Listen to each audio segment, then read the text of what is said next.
शिवाजी हर हर महादेव धर्मवीर छत्रपती संभाजी महाराज की जय. शिवरायांच्या प्रदर्शनाने पावन झालेल्या रायगड भूमीवरती तुमच्या ग्रुपचं सरचे स्वागत. जय शिवराय.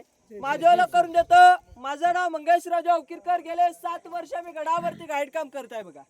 आता तुम्ही पायथ्यापासून माथ्यावरती 2360 पायऱ्या चढून गडावरती आलात. ही गडाची समोरची बाजू आहे बघा. परंतु जी लोक रोपे प्रकल्पाने अवघ्या 4 मिनिटांमध्ये गडावरती येतात, ही गडाची पाठीमागची बाजू बघा. अहो रायगडाचं जर खरं इतिहास जाणून घ्यायचा म्हटलं, या रायगडाची एकदा तरी पायवारी केली पाहिजे बघा. अहो जोपर्यंत डोक्यातल्या केसातला घाम हा पायाच्या नखापर्यंत जात नाही, तोपर्यंत रायगडाचा इतिहास हा पूर्णपणे समजला जात नाही बघा. अहो रायगड पाहायचा म्हटला, बेलात आणि बुलंद असं रायगड पाहायला भेटतो. रायगड फिरायचा म्हटलं 2 दिवस कमी पडतात, एवढा मोठा रायगड आहे बघा. एक दिवस म्हटला खालना 16 किलोमीटर आहे, ह्याच्यामध्ये आपला एक दिवस निघून जातो. आणि दुसरा दिवस म्हटला, अहो रायगडाचा वरचा परिसर हा 4 टोकामध्ये 100 एकरामध्ये वेढलेला आहे. पूर्वेला पाहिला भवानीचा कडा आहे, अहो पश्चिमेला हिरकणीचा बुरुज आहे, दक्षिणेला कालकाईचा गलगा, उत्तरेला टकमक टोक.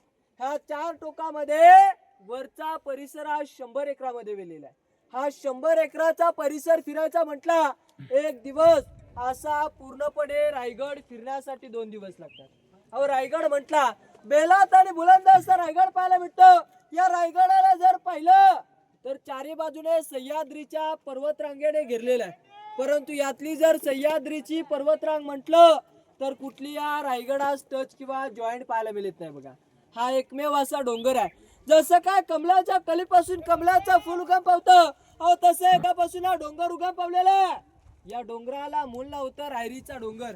हा रायरीचा डोंगर प्रामुख्याने जावली खोऱ्यात मोडला जायचा बघा. अहो जावली खोरा म्हटलं तर प्रतापगडाच्या पायथ्यापासून उत्तरेस कोकण दिवा, याच्या खाली जे भूभाग पाहायला भेटतं याला जावली खोरं म्हटलं जातं बघा. या जावली खोऱ्यावरती देखील एक म्हण रचली गेलेली आहे की अस्वलाच्या केसामध्ये आपल्या डोक्यातली उसळलेली सापडू शकते, परंतु या जावली खोऱ्याच्या जंगलामध्ये 4 पायाचे 2 बलाढ्य दळाचे मोकाट हाती सोडलेले कधी सापडू शकत नव्हते बघा. एवढं भन्नाट जंगल पाहायला भेटायचं. अहो हे जावली खोरं म्हटलं चंद्रा मोऱ्यांची ताब्यात होतं. चंद्रा मोऱ्या म्हटला एक मराठी माणूस होता, परंतु तो आदिलशाकडे चाकरी करायचा. चंद्रा मोऱ्याला महाराजांनी एक राजगडावरनं प्रेमाने पत्र पाठवलं की चंद्रा मोरे, अहो आपण दोघे मराठे आहोत, दोघे मिळून एकत्र स्वराज्य निर्माण करू. परंतु चंद्रा मोरे उर्मिट व गर्विष्ठ होता.